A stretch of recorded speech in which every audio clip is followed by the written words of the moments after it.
नमस्कार उत्तराखंड। उत्तराखंड की माँ, माटी, मानुष, जल, जंगल और ज़मीन की आवाज़। आपका अपना चैनल राष्ट्र नीति उत्तराखंड। दोस्तों, अंकिता को इंसाफ दिलाने की एक और कड़ी में आपका स्वागत। दोस्तों, एक पहले महत्वपूर्ण सूचना।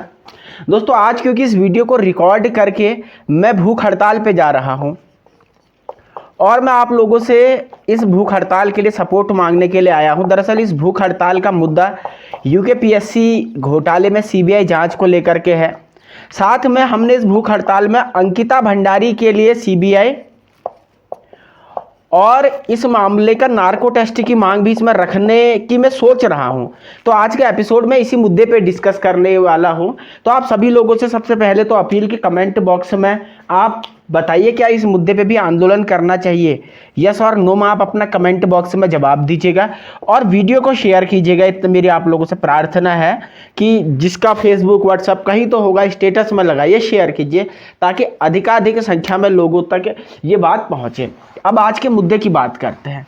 दोस्तों, ये आपने नाटक तो देख ही लिया है कि किस तरीके से पुलकित एंड जो कंपनी है, इन लोगों की जालसाजी क्या है कि एक बार नार्को टेस्ट के लिए हाँ कहना, फिर ना कहना, इस कोर्ट से डिस्ट्रिक्ट कोर्ट से कभी हाई कोर्ट दौड़ जाते हैं, कल की डेट में सुप्रीम कोर्ट दौड़ जाएंगे। तो कुल मिलाकर के ना ट्रायल शुरू होना देना चाहते हैं, सारी कानूनी बाध्यताओं का इस्तेमाल कर रहे हैं।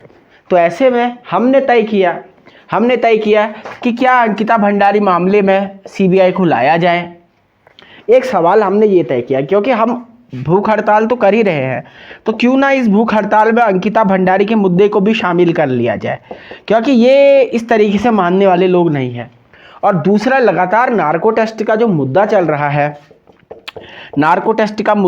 है, एक के बाद एक मुकर रहे हैं। तो हम सरकार से भूख हड़ताल में ये अपील भी करने की कोशिश करेंगे कि भाई आप लोग नार्को टेस्ट करा क्यों नहीं रहे हो? क्या इन लोगों की नाटकबाजी देखने के लिए ही हम लोग यहाँ पे वो कर रहे हैं? मैं कितनी बार आप लोगों को बता चुका हूँ, शायद सरकार को भी ये बात पता होगी कि नार्को टेस्ट का जो प्रोविज़न है कि ठीक है, दो यहाँ पर शर्तें नार्को टेस्ट में आती है कि पहले तो कंसेंट से होना चाहिए और अगर एक केस में एक अपराधी का होगा तो सभी उस केस से जुड़े हुए अपराधियों का होगा। ये दो शर्तें सामान्य रूप से फॉलो की जाती है। लेकिन कई सारे ऐसे केस हैं, जैसे श्रद्धा का मर्डर केस था, कसाब वाला केस था, इन लोगों के भी नार्को टेस्ट हुए थे जहाँ पे गंभीर क्राइम है। तो ये लोग नार्को टेस्ट से क्यों बचना चाह रहे हैं? और वीआईपी का सवाल, तीसरा जो हम इस मुद्दे पे, एक मुद्दा मुझे और याद आ गया कि वीआईपी के नाम का भी खुलासा करने के लिए कि हु इज़ द वीआईपी कौन है, इस मुद्दे का खुलासा करने के लिए कहीं ना कहीं हम इसको आगे परस्यू करने की कोशिश कर रहे हैं। हालांकि आज पहला दिन होगा भूख हड़ताल का, इसमें यूकेपीएससी का मामला है, लेकिन पहले मैं आप दर्शकों की राय लूँगा। आज आप अपनी राय दीजिए। आपकी बहुमूल्य राय जब हमें मिल जाएगी, जब हम इस बात पे आश्वस्त हो जाएंगे कि भाई यस ऑफ कोर्स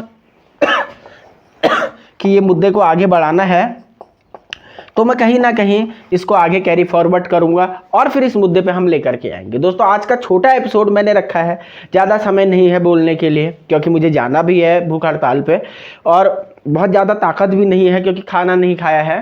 तो कल फिर इस मुद्दे पे हम आएंगे, लौटेंगे और आप लोगों की राय के बाद कल हो सकता है जो कल की भूख हड़ताल हो उस पर हम इसको देखेंगे। बहुत बहुत शुक्रिया, धन्यवाद, नमस्कार। देखते रहे राष्ट्र नीति उत्तराखंड।